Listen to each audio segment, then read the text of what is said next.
नमस्कार, स्वागत है आपका सीएस एकेडमी जीएस वर्ल्ड में। यदि आपने सीएस एकेडमी पीसीएस को सब्सक्राइब नहीं किया है तो सब्सक्राइब सीएस एकेडमी पीसीएस। आज हम अपने उत्तर प्रदेश विशेष के तहत जो हम अपना उत्तर प्रदेश स्पेशल को पूर्ण करने का यहाँ पर प्रयास कर रहे हैं, इसी के क्रम में ये आज आपका लेक्चर नंबर 2 होगा। और इसी लेक्चर नंबर 2 के तहत हम उत्तर प्रदेश का इतिहास पढ़ने का यहाँ पर प्रयास कर रहे हैं। लेक्चर नंबर 1 में मैंने आपको उत्तर प्रदेश का प्राचीन इतिहास के बारे में बात की थी। वहाँ पर हमने प्राचीन इतिहास को कवर किया था।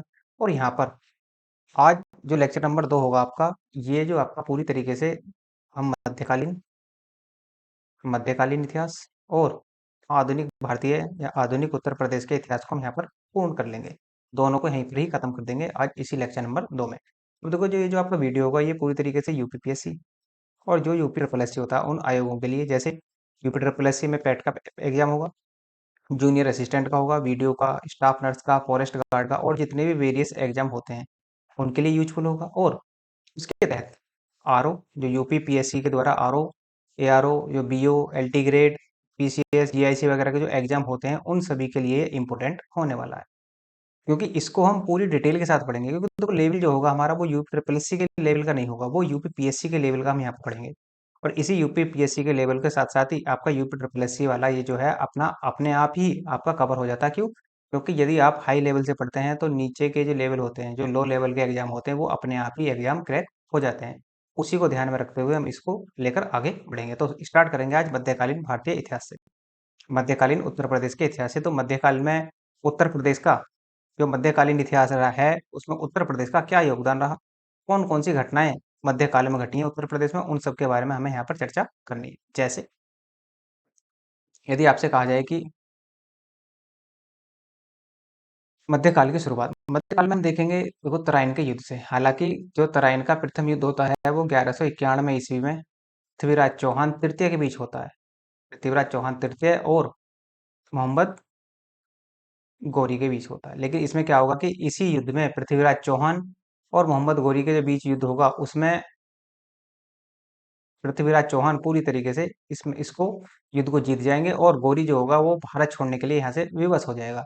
और उसी के तहत ही उसके बाद में 1194 ईस्वी में जो युद्ध होगा तराइन का, वो तराइन का सॉरी 1192 ईस्वी में जो युद्ध होगा तराइन का, वो पृथ्वीराज चौहान तृतीय और मोहम्मद गौरी के बीच होगा। और इसमें जो होगा वो पासा उल्टा पलट जाएगा। कारण इसमें चौहान, जो पृथ्वीराज चौहान तृतीय हैं, उनकी पराजय हो जाएगी। और इसी पराजय में क्या होगा कि इसी बीच में क्या होगा, जो पृथ्वीराज चौहान तृतीय हैं इनकी हत्या कर दी जाती है।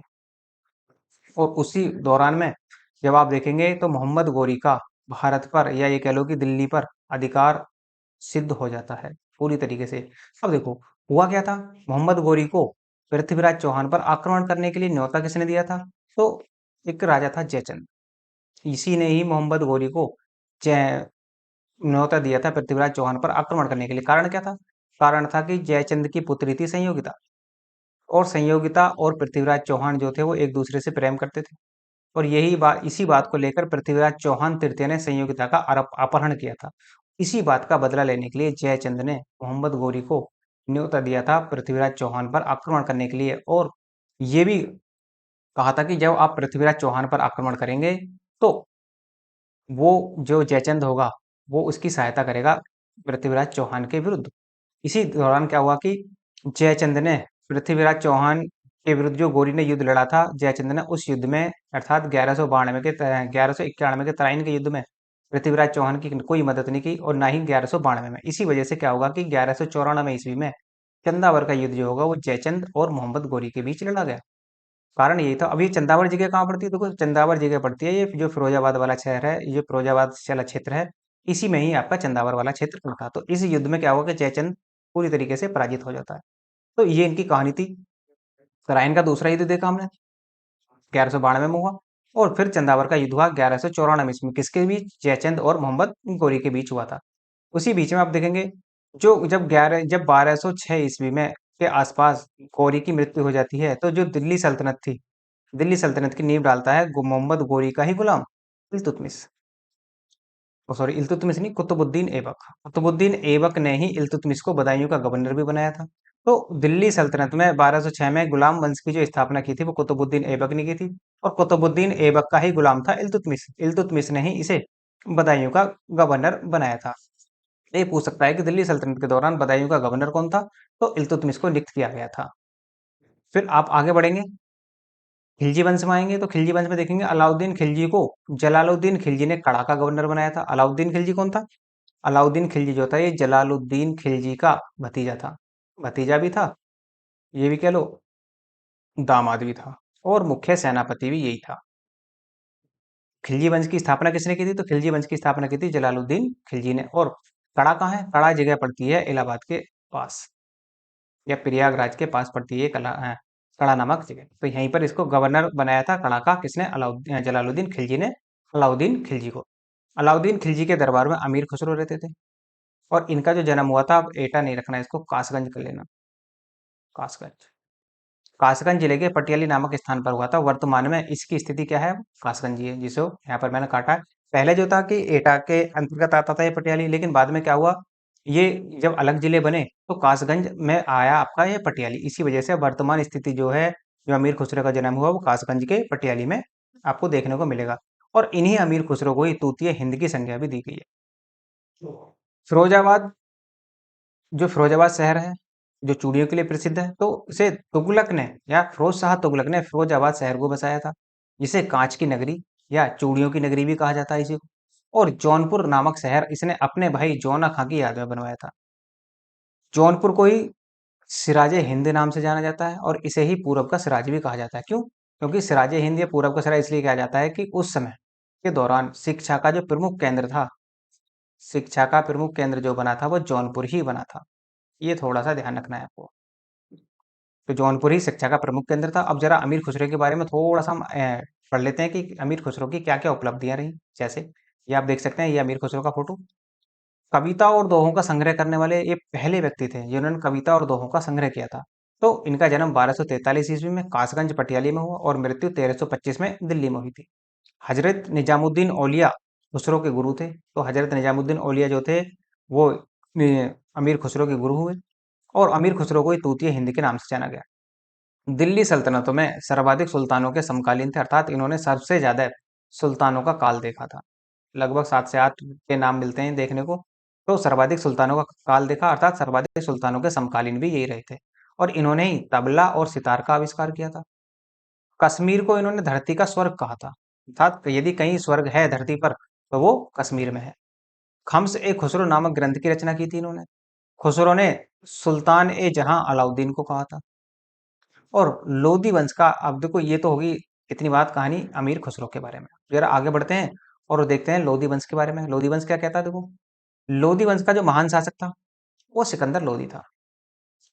हालांकि लोधी वंश की स्थापना किसने की थी? तो बहलोल लोधी ने की थी, प्रथम अफगान शासक था ये।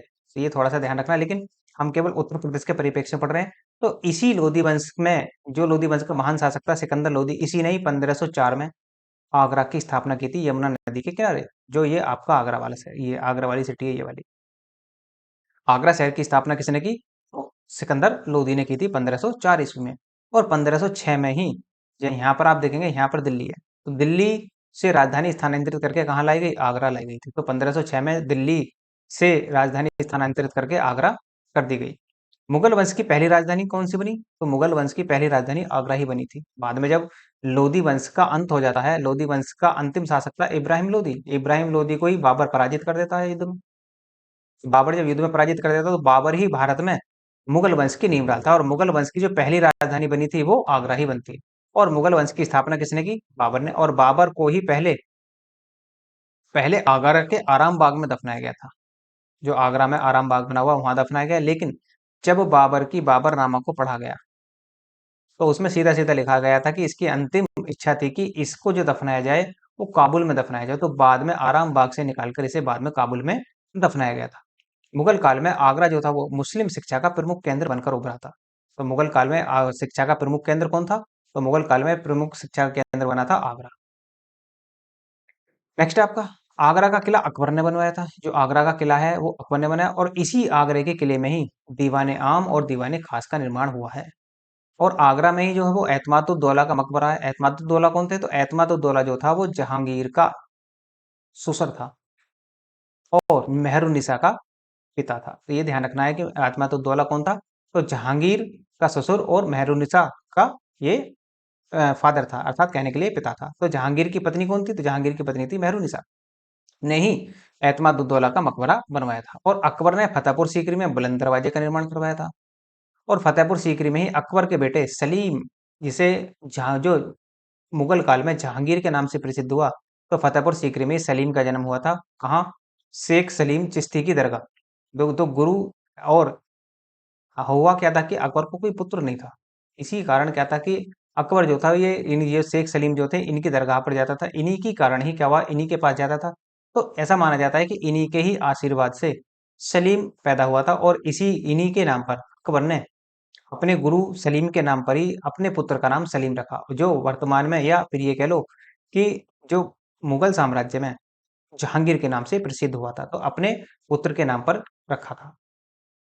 अकबर ने ही 1573 में राजधानी को फतेहपुर सीकरी स्थानांतरित कर दिया, और हुमायूं ने अपने भाई असगरी को संभल दे दिया था। संभल जो आपका बदायूं वाला क्षेत्र है, बदायूं संभल वाला क्षेत्र, वो क्योंकि हुमायूं के जो थे तीन भाई थे, असगरी, कामरान और अकमल। तो हुमायूं ने अपने भाई को क्या दे दिया, अपने भाई असगरी को संभल दे दिया था यहाँ पर। और अकबर ने ही दीन इलाही धर्म की स्थापना की थी, कब, 1583 ईस्वी में। और 1583 में ही अकबर ने प्रयाग का नाम बदलकर इलाहाबाद कर दिया था, जिसे वर्तमान में आज प्रयागराज के नाम से जाना जाता है। योगी जी ने इसका नाम परिवर्तित कर दिया। तो प्रयागराज जो था वो पहले क्या था, इलाहाबाद। और इलाहाबाद उससे पहले क्या था, प्रयाग। प्रयाग था, जिसे वर्तमान में प्रयागराज के नाम से जाना जाता है। नेक्स्ट आपका 1602 ईस्वी में अबुल फजल की हत्या जो हुई थी, ये अकबर के 9 रत्नों में से एक था अबुल फजल।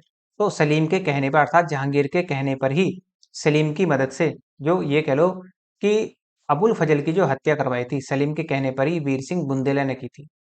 और आगरा दरबार में पहला अंग्रेज जो आया था वो राल्फ फिंच आया था। और अकबर का जो मकबरा है वो भी कहाँ है, उत्तर प्रदेश के सिकंदरा में ही है। अकबर आगरा के पास जगह पड़ती है सिकंदरा, तो वहीं पर ही अकबर का मकबरा भी है, जो जहांगीर ने बनवाया था। जहांगीर ने सोने की जंजीरें आगरे के किले में लगवाई थी। अर्थात सोने की जंजीरें का मतलब है कि ये जो था अपने न्याय के लिए बहुत ही प्रिय था। अर्थात ये माना जाता है कि यदि किसी व्यक्ति को कष्ट है तो वो उन जंजीरों को पकड़ कर हिला सकता है, तो वहां पर उसको न्याय दिलवाया जाएगा तुरंत। 1613 ईस्वी में वीर सिंह बुंदेला ने ही झांसी की स्थापना की थी। तो इसने वीर सिंह बुंदेला, ये जो वीर सिंह बुंदेला था जिसने अबुल फजल की हत्या की थी, इसी वीर सिंह बुंदेला ने ही 1613 ईस्वी में झांसी की स्थापना की थी। और बाद में आकर जो 1713 में मराठों के आक्रमण के समय झांसी का शासक कौन था, तो जब मराठों ने झांसी पर आक्रमण किया तो वहां का राजा था छत्रसाल ने झांसी को बाजीराव को सौंप दिया था। तो झांसी अब जो आ गई वो मराठों के कब्जे में आ चुकी थी 1732 तक। और झांसी का जो प्रथम स्वतंत्र शासक था वो गंगाधर राव बना था, और इन्हीं गंगाधर राव की पत्नी थी लक्ष्मीबाई, जिनका बचपन का नाम जो था वो मणिकर्णिका था। इनका जन्म वाराणसी में हुआ था। और 1857 के विद्रोह के समय अंग्रेज अफसर कैप्टन हीरोज था। अर्थात जब 1857 का विद्रोह हुआ तो झांसी का नेतृत्व किया था रानी लक्ष्मीबाई ने। और इन्हीं रानी लक्ष्मीबाई की मृत्यु पर ही इन्होंने, कैप्टन हीरोज ने कहा था कि पूरे 1857 के विद्रोह में एक अकेली मर्द कौन थी, एक अकेली मर्द रानी लक्ष्मीबाई ही थी। इन्हीं के बारे में कुछ इस तरह के कथन यहाँ पर कहे गए थे। झांसी में ही लक्ष्मी बाई महल मेहंदी बाग में है। अर्थात कहने का मतलब ये है कि झांसी में ही लक्ष्मीबाई महल में ही क्या बना हुआ है, मेहंदी बाग यहाँ पर बना हुआ है। हजरत निजामुद्दीन औलिया बदायूं के थे, जिनकी दरगाह दिल्ली में है। और अब्दुल कादिर बदायूनी अकबर का समकालीन था। ये भी ध्यान रखना है कि अकबर के समकालीन कौन थे, तो अब्दुल कादिर बदायूनी ही अकबर के समकालीन थे। औरंगजेब ने अपने शासनकाल में काशी विश्वनाथ मंदिर और केशव राय मंदिर को नष्ट करवाया था, जो कहाँ है, मथुरा में है। अर्थात काशी विश्वनाथ मंदिर वाराणसी और केशव राय मंदिर जो है वो आपका मथुरा में, दोनों को नष्ट किसने करवाया था, तो औरंगजेब ने करवाया था। क्योंकि औरंगजेब जो था वो क्या था, वो एक कट्टर मुसलमान था, कट्टर मुसलमान का मानता था ये अपने आप। तो इसी वजह से इसने क्या है कि जो हिंदू मंदिर थे उनको ज्यादातर तोड़वाया, और इसी वजह से क्या हुआ कि जो राजपूत शासक थे वो औरंगजेब के विरुद्ध खड़े हो गए थे। जिस कारण क्या हुआ कि देखो मुगल वंश का जो पतन शुरू होगा वो औरंगजेब के समय से ही हो जाएगा, लेकिन औरंगजेब ने तो किसी प्रकार से संभाल के रखा। लेकिन जो आगे आने वाले बादशाह थे वो मुगल शासक को नहीं संभाल पाए, और इसी वजह से औरंगजेब की मृत्यु के बाद 3 मार्च 1707 को जब औरंगजेब की मृत्यु हो जाती है, तो उसी के बाद में यहाँ से मुगल वंश का पतन प्रारंभ हो जाता है। और राजा राम ने सिकंदरा में, जो अकबर का मकबरा है सिकंदरा में, इसकी हड्डियों को निकालकर उनको जलवा दिया था। 1659 में खजुआ अर्थात खजुआ एक जगह है प्रयागराज के समीप का युद्ध हुआ और यह औरंगजेब और शाह सुजा के बीच हुआ था। तो ये आपको ध्यान रखना है इतना। तो मध्यकाल में हमें कुल केवल इतना ही पॉइंट यहाँ पर याद रखने हैं, ज्यादा पॉइंट हमें यहाँ पर याद नहीं रखने। अब थोड़ा सा हम आधुनिक काल की तरफ बढ़ जाते हैं और देखते हैं क्या होता है। देखो, आधुनिक काल जो है हमारा 1707 से पढ़ेंगे हम और 1747 तक इसको आगे लेकर चलेंगे। जैसे औरंगजेब की मृत्यु के बाद मुगल साम्राज्य में कुछ स्वतंत्र राज्यों की स्थापना हुई और एक उनमें से नाम आता है उत्तर प्रदेश में अवध का। और अवध में जो स्वतंत्र राज्य की स्थापना की थी वो सादत अली खान ने की थी, जिसको बुरहान मुल्क की उपाधि मिली हुई थी। और अवध की जो पहली राजधानी बनी थी वो फैजाबाद बनी थी, फैजाबाद अर्थात अयोध्या।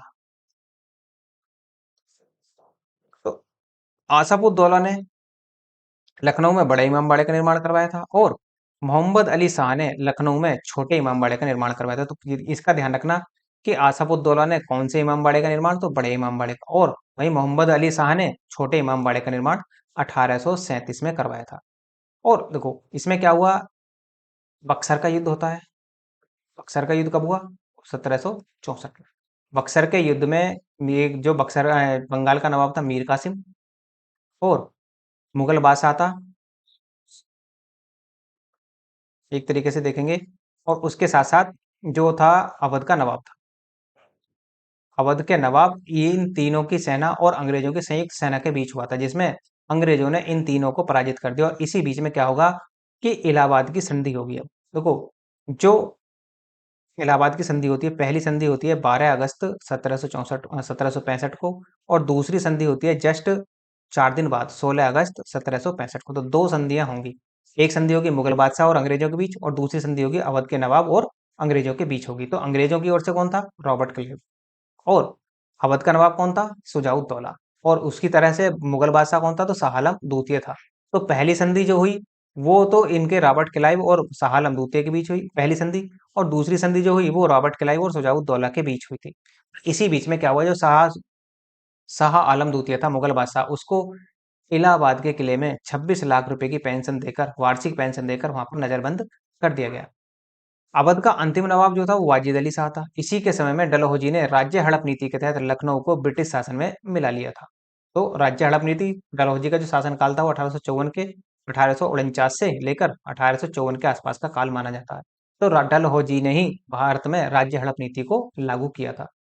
1857 के विद्रोह में वाजिद अली शाह की पत्नी बेगम हजरत महल ने नेतृत्व किया था। जब 1857 का विद्रोह हुआ तो यहाँ का नेतृत्व, लखनऊ का नेतृत्व जो किया था वो बेगम हजरत महल ने किया था। और इस विद्रोह का जो दमन किया था, ये ध्यान रखना आपको, किसने किया था? तो कॉलिन कैंपबेल ने इस विद्रोह का दमन किया था। ऐसे ही आप आगे बढ़ेंगे, देखेंगे मेरठ और बरेली को नाजिर खान ने स्वतंत्र घोषित किया था और उसी में बुंदेलखंड को मराठों ने स्वतंत्र करवाया था। नेक्स्ट है, फर्रुखाबाद को बंगस पठान ने स्वतंत्र करवाया था और रोहेलखंड को रोहेल शासकों ने स्वतंत्र करवाया था। अब देखो कुछ अन्य भी हुए हैं, जैसे 1857 का विद्रोह कब हुआ? 19 मार्च 1857 को। इसकी शुरुआत मानी जाती है कहाँ से? मेरठ से इसकी शुरुआत होती है। और मेरठ से ही देखो, मेरठ में विद्रोह का नेतृत्व कौन कर रहे थे? तो कदम सिंह। मथुरा में विद्रोह का नेतृत्व किया था देवी सिंह ने। कानपुर में विद्रोह का नेतृत्व किया था नाना साहब ने। वहीं पर लखनऊ से जो विद्रोह कर रही थी, विद्रोह का दमन किया, विद्रोह का जो नेतृत्व किया था वो बेगम हजरत महल ने किया था। और फैजाबाद से विद्रोह का जो नेतृत्व किया था मौलवी अहमदुल्ला ने किया था। बरेली से खान बहादुर खान ने और गोरखपुर से गजाधर सिंह ने यहाँ पर किया था। तो यहाँ पर आप मैप में भी देख सकते हैं, गोरखपुर आप इधर देखेंगे बिल्कुल पूर्व में आकर, और मेरठ को आप जानते हैं ये आपका मेरठ वाला क्षेत्र है। मथुरा को आप नीचे उतरेंगे तो मथुरा ये आपका, मथुरा में नेतृत्व किया था देवी सिंह ने। नेक्स्ट है आपका भारतीय राष्ट्रीय आंदोलन। अब भारतीय राष्ट्रीय आंदोलन कौन कौन से होते हैं, कहाँ से होते हैं, किस प्रकार से होते हैं, उत्तर प्रदेश में इनका क्या रोल रहा, वही हमें यहाँ पर देखना है। जैसे भारतेंदु हरिश्चंद्र कहाँ के निवासी थे? तो वाराणसी के। इन्हें अपनी पत्रिका में स्वदेश आंदोलन का समर्थन किया था। इन्होंने अपनी एक पत्रिका जारी की थी जिसमें स्वदेश आंदोलन, जो स्वदेशी आंदोलन हो रहा था, कब हुआ था? 1905 में। या फिर ये कह लो, हाँ 1905 में बंगाल अब विभाजन हो जाता है तो उससे पहले ही हो जाता है स्वदेशी आंदोलन। तो ये यहाँ पर 1905 में ही मान सकते हैं। तो इसका समर्थन किया था। विदेशी शासन के खिलाफ जिहाद का नारा देवबंद सहारनपुर से दिया गया था। देवबंद में, सहारनपुर में एक जगह पड़ती है, सहारनपुर में देवबंद। तो यहीं से जिहाद का नारा दिया गया और यहीं पर मदरसे की स्थापना मोहम्मद कासिम ननोतबी और अब्दुल राशिद गंगोही ने की थी। 1875 में सर सैयद अहमद खां के द्वारा मुस्लिम एंग्लो ओरिएंटल कॉलेज की स्थापना, जिसे आज वर्तमान में एएमयू के नाम से जाना था, अर्थात अलीगढ़ मुस्लिम यूनिवर्सिटी के नाम से जाना जाता है। 1920 में इसे अलीगढ़ मुस्लिम विश्वविद्यालय के नाम से जाना गया। कांग्रेस की स्थापना जो होती है देखो 1885 में होती है। किसने की थी? ए.ओ. ह्यूम ने। कहाँ? बम्बई में की थी। अब आप ये कहेंगे जी बम्बई का उत्तर प्रदेश से क्या संबंध? लेकिन जो यहाँ पर पहला अधिवेशन हुआ था उसमें उत्तर प्रदेश से कुछ लोग गए थे, उन्हीं को ही देखना हमें, क्योंकि इसकी भूमिका तो रखनी ही पड़ेगी। तो बम्बई में गोकुल दास तेजपाल संस्कृत कॉलेज में इसकी स्थापना हुई। और कांग्रेस शब्द जो है वो अमेरिका से लिया गया है। और भारतीय राष्ट्रीय जो नाम दिया गया है वो दादा भाई नौरोजी ने दिया था। अर्थात भारतीय राष्ट्रीय नाम किसने दिया था कांग्रेस को? तो वो दादा भाई नौरोजी ने दिया था। और कांग्रेस के पहला अधिवेशन जो हुआ था उसमें 72 सदस्यों ने भाग लिया था, जिसमें से उत्तर प्रदेश में से कौन कौन गए थे देखो, ये इंपोर्टेंट होगा। गंगा प्रसाद वर्मा, प्राणनाथ पंडित, जानकीनाथ घोषाल, मुंशी ज्वाला प्रसाद, दादू यमुनादास, लाला वैद्यनाथ, रामकली चौधरी और शिव प्रसाद चौधरी, ये यहाँ पर इसमें भाग लेने के लिए गए थे। नेक्स्ट आप 1885 से 1947 के कुल अधिवेशनों में 9 अधिवेशन जो हुए हैं वो उत्तर प्रदेश में हुए हैं। तो कुल मिलाकर कांग्रेस के जितने भी अधिवेशन हुए हैं 1885 से 1947 के बीच में, उनमें से 9 अधिवेशन उत्तर प्रदेश में हुए। और इनमें से भी सबसे ज्यादा देखो 3 प्रयागराज में हुए थे और 3 ही लखनऊ में हुए थे। तो प्रयागराज में 3 हुए थे, तो कौन कौन से? पहला हुआ था 1828 में, इसकी जो अध्यक्षता की थी वो जॉर्ज जूले ने की थी। प्रयागराज में फिर 1892 में हुआ, इसकी अध्यक्षता की थी व्योमेश चंद्र बनर्जी ने। प्रयागराज में 1910 में हुआ तो सर विलियम वेडरबर ने इसकी अध्यक्षता की थी। उसके बाद 3 लखनऊ में होंगे। 1899 में रमेश चंद्र दत्त ने इसकी अध्यक्षता की थी। 1916 में अंबिका चरण मजूमदार ने इसकी अध्यक्षता की थी। और 1936 में जवाहरलाल नेहरू ने इसकी अध्यक्षता की थी। नेक्स्ट है, अब देखो इलाहाबाद और प्रयागराज, इलाहाबाद और लखनऊ के अलावा भी हुई थी। जैसे देखो 6 हुए वहां पर, अभी 3 और होंगे। तो 1905 का बनारस अधिवेशन हुआ, इसकी अध्यक्षता जो की थी वो गोपाल कृष्ण गोखले ने की थी। तो बनारस कहाँ है आपका? बनारस है ये वाला क्षेत्र। 1925 में कानपुर अधिवेशन की अध्यक्षता की थी किसने? सरोजिनी नायडू ने। और ये प्रथम भारतीय महिला थी। प्रथम भारतीय महिला कौन थी जिन्होंने कांग्रेस की अध्यक्षता की थी? तो सरोजिनी नायडू थी। जबकि यदि कहते कि प्रथम महिला कौन थी तो एनी बेसेंट थी, जिन्होंने 1717 में स्थापना हो 1717 में ये कह लो कि एक तरीके से अधिवेशन की अध्यक्षता की थी। 1946 में अंतिम जो होगा वो मेरठ में हुआ, अधिवेशन की अध्यक्षता जेबी कृपलानी ने की थी। और कहाँ है मेरठ? मेरठ है आपका ये वाला क्षेत्र। नेक्स्ट आपका 1 अगस्त 1920 को असहयोग आंदोलन गांधी जी ने चलाया था। और उत्तर प्रदेश किसान सभा की स्थापना जो हुई थी वो 1918 में इसने की थी। तो ये की थी। इसमें देखो यही सवाल 2023 वाले पेपर में पूछा गया, जो अभी पीसीएस का पेपर हुआ था, यही सवाल पूछा था कि किसान सभा में कौन कौन भागीदार थे। तो इंद्र नारायण थे, इंद्र नारायण द्विवेदी थे, गौरी शंकर मिश्र थे और मदन मोहन मालवीय थे। तो इन तीनों ने मिलकर उत्तर प्रदेश किसान सभा की स्थापना की थी। 4 फरवरी 1922 को चोरी चोरा कांड होता है गोरखपुर, और गोरखपुर है आपका इधर बिल्कुल लास्ट में आपका। तो गोरखपुर में हुई हिंसा, इसमें क्या हुआ? एक जो भड़काई भीड़ थी उसने पुलिस थाने में, गोरखपुर के पुलिस थाने में आग लगा दी, जिसमें 23 पुलिसकर्मी मारे गए। और इसी से दुखी होकर क्या हुआ? 12 फरवरी 1922 को महात्मा गांधी ने अपना असहयोग आंदोलन वापस ले लिया। और जब असहयोग आंदोलन वापस ले लिया तो इसी को ध्यान में रखते हुए 1923 में स्वराज पार्टी की स्थापना मोतीलाल नेहरू और चित्तरंजन दास ने इलाहाबाद में की थी। इसके अध्यक्ष जो बने थे वो CR दास बने थे, जबकि मोतीलाल नेहरू को इसको महासचिव बनाया गया था। इसका उद्देश्य कार्यकारिणी के भीतर प्रवेश करके राष्ट्रीय आंदोलन को गति देना था। फिर आपका भारतीय कम्युनिस्ट पार्टी की स्थापना हो जाती है 1924 में। इसका प्रथम सम्मेलन कहाँ हुआ? इसका प्रथम सम्मेलन हुआ था 1925 में कानपुर में। और इसके पहले अध्यक्ष जो बने थे वो पेरियार बने थे। ये इंपोर्टेंट होगा कि भारतीय कम्युनिस्ट पार्टी का जो पहला अधिवेशन हुआ था उसकी अध्यक्षता किसने की थी? तो पेरियार ने की थी। ये ध्यान रखना है आप। 1924 में हिंदुस्तान रिपब्लिकन एसोसिएशन के, अर्थात इसे हम बोलते हैं शॉर्ट में HRA, की स्थापना सचिंदर सान्याल, सुखदेव थापर, योगेश चंद्र चटर्जी और राजेंद्र लाहाड़ी और इसके साथ साथ चंद्रशेखर आजाद ने मिलकर की थी। कहाँ की थी? कानपुर में की थी। अब इसी देखो HRA के सदस्य थे, और ये ही HRA के सदस्य 9 अगस्त 1925 को काकोरी कांड को अंजाम देंगे। जैसे 9 अगस्त 1925 को काकोरी कांड, लखनऊ से एक ट्रेन जाती है सहारनपुर के लिए। तो काकोरी कांड के द्वारा सरकारी खजाने को लखनऊ के पास लूट लिया गया। और इस कांड में चंद्रशेखर आजाद कौन कौन शामिल थे देखो, राम प्रसाद बिस्मिल, अशफाक उल्ला खां, राजेंद्र लाहिड़ी और रोशन सिंह इसमें शामिल थे। वर्तमान सरकार जो है जो मोदी जी की सरकार है उसमें काकोरी कांड का नाम बदलकर काकोरी ट्रेन एक्शन कर दिया गया है। ये ध्यान रखना है आपको कि वर्तमान सरकार ने किसका नाम बदला है, तो काकोरी कांड का। काकोरी कांड को ही हमने क्या कह दिया, काकोरी ट्रेन एक्शन कह दिया। और चंद्रभानु गुप्त के द्वारा आरोपियों की तरफ से मुकदमा लड़ा गया था, अर्थात कहने का मतलब जो इनकी तरफ से मुकदमा लड़ा था वो किसने लड़ा था, वो चंद्रभानु गुप्त ने लड़ा था। लेकिन मुकदमा तो इन्होंने लड़ा, लेकिन ये इनको बचा नहीं पाए। इसी प्रकार क्या हुआ कि चारों को फांसी लगी। इसी मुठभेड़ में क्या हुआ कि चंद्रशेखर जो थे वो तो बच निकले, वो पुलिस के हाथ नहीं आए, लेकिन इन चारों को क्या हुआ, फांसी की सजा दी गई। जैसे राम प्रसाद बिस्मिल को जो फांसी दी गई वो गोरखपुर में दी गई। गोरखपुर आपका ये वाला क्षेत्र, ये वाला योगी जी वाला क्षेत्र है गोरखपुर। तो रामप्रसाद बिस्मिल को फांसी कहाँ लगी, गोरखपुर में। अशफाकुल्ला को फांसी कहाँ लगी, फैजाबाद, वर्तमान अयोध्या कह सकते हैं आप। तो ये आपका फैजाबाद वाला क्षेत्र, ये वाला। उसके साथ राजेंद्र लाहिड़ी को फांसी लगी गोंडा में, और फैजाबाद के ही उत्तर में आप देखेंगे गोंडा, ये वाला जो क्षेत्र है ये आपका गोंडा। और उसके बाद में रोशन सिंह को जो फांसी लगी थी वो नैनी इलाहाबाद में लगी थी। तो इलाहाबाद आपका ये वाला, या प्रयागराज कह लो या इलाहाबाद कह लो, बात एक ही है। तो यहाँ पर इनको फांसी दी गई थी। नेक्स्ट है आपका 1928 में साइमन आयोग भारत आता है, साइमन कमीशन भारत आता है। और इसका देखो, साइमन कमीशन क्यों आया था, साइमन कमीशन आया था 1919 के मॉन्टेग्यू चेम्सफोर्ड सुधार के समीक्षा करने के लिए आया था। और इसी के विरोध में लाहौर में इसका जो विरोध किया गया वो लाहौर में किया गया, और इसके विरोध में लाला लाजपत राय की मृत्यु हो जाती है। अर्थात कहने का मतलब ये, जब विरोध कर रहे थे तो पुलिस ने लाठीचार्ज कर दी, उसी लाठीचार्ज के एवज में लाला लाजपत राय की लाठियों से मृत्यु हो जाती है। और एक इसी बीच में सर्वदलीय बैठक बुलाई गई, सर्वदलीय बैठक बुलाई गई, यही साइमन कमीशन का विरोध किया था। मोतीलाल नेहरू ने अपनी रिपोर्ट प्रस्तुत की और सभी नेताओं ने साइन की, लेकिन एक नेता ऐसे थे जिन्होंने साइन नहीं किए, तो मोहम्मद अली जिन्ना ने इस पर साइन नहीं किए। इसी कारण क्या हुआ, मोतीलाल नेहरू शर्त हार गए। अर्थात कहने का मतलब ये था कि साइमन कमीशन ने यह स्पष्ट कर दिया था कि यदि आप सभी एक हैं तो हम आपकी बात मानने के लिए तैयार हैं। तो जो मोतीलाल नेहरू थे उन्होंने इस बात को, साइमन कमीशन की बात को स्वीकार कर लिया। लेकिन जब सभी नेताओं ने साइन कर दिए तो मोहम्मद अली जिन्ना ने साइन नहीं किए। इसी वजह से क्या हुआ, जो मोतीलाल नेहरू थे वो शर्त हार गए थे। तो जो काकोरी कांड में जो चंद्रशेखर आजाद बचे हुए थे, तो वो जो होते हैं वो यशपाल सिंह से मिलने पहुंचते हैं अल्फ्रेड पार्क में। तो 27 फरवरी 1931 को इलाहाबाद के अल्फ्रेड पार्क में चंद्रशेखर आजाद को वीर गति प्राप्त हो जाती है। तो वहीं पर ही पुलिस इनको घेर लेती है और ये खुद ही अपने आप को गोली मार लेते हैं। तो वहीं पर ये इनको वीरगति प्राप्त हो जाती है। और चंद्रशेखर आजाद का जो स्मारक बना हुआ वो अल्फ्रेड पार्क में ही बना हुआ है।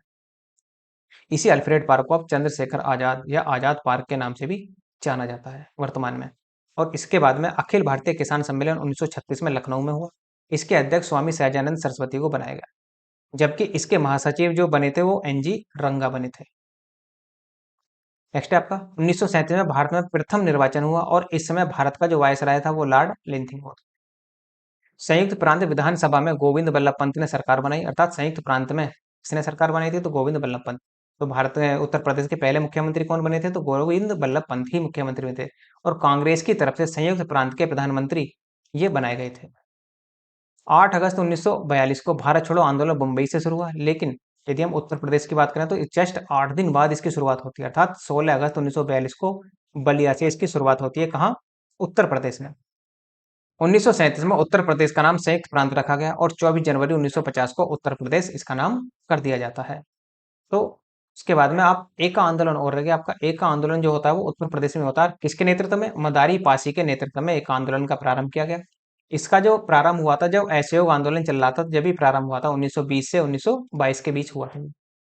इसका क्षेत्र लखनऊ के आसपास का था, लेकिन इसका विस्तार लखनऊ के अलावा हरदोई, सीतापुर, फर्रुखाबाद और उन्नाव था। अर्थात कहने का मतलब ये है कि लखनऊ के जो आसपास के जिले हैं वहां पर इनका क्षेत्र आपको देखने को मिल जाएगा। तो ये तो हो जाता है देखो उत्तर प्रदेश का आपका इतिहास। उत्तर प्रदेश के इतिहास में आपको इतना ही पढ़ना है, जो उत्तर प्रदेश से संबंधित था वो मैंने आपको सभी यहाँ पर बताने का, जितने भी फैक्ट थे वो सभी मैंने आपको यहाँ पर बताने का प्रयास किया। और यदि आपको लगता है लेक्चर अच्छा है और इसकी पीडीएफ होनी चाहिए रिवीजन के लिए, तो आप नीचे डिस्क्रिप्शन में टेलीग्राम का लिंक दिया, तो वहां से आप डिस्क्रिप्शन में से टेलीग्राम को ज्वाइन कर लेना, तो वहां से आपको टाइम टू टाइम पीडीएफ मिलती रहती है। यदि आपको कोई भी क्वेरी हो आप मेल के माध्यम से बता सकते हैं, मेल का लिंक भी डिस्क्रिप्शन में, नहीं तो आप कमेंट के माध्यम से बता सकते हैं। कुछ वीडियो में चेंजिंग करवाना चाहते हैं तो वो भी आप मेल या कमेंट के माध्यम से बता सकते हैं। और यदि आपको लगता है लेक्चर अच्छा है तो लाइक कीजिए, शेयर कीजिए, सब्सक्राइब करना ना भूलें। धन्यवाद।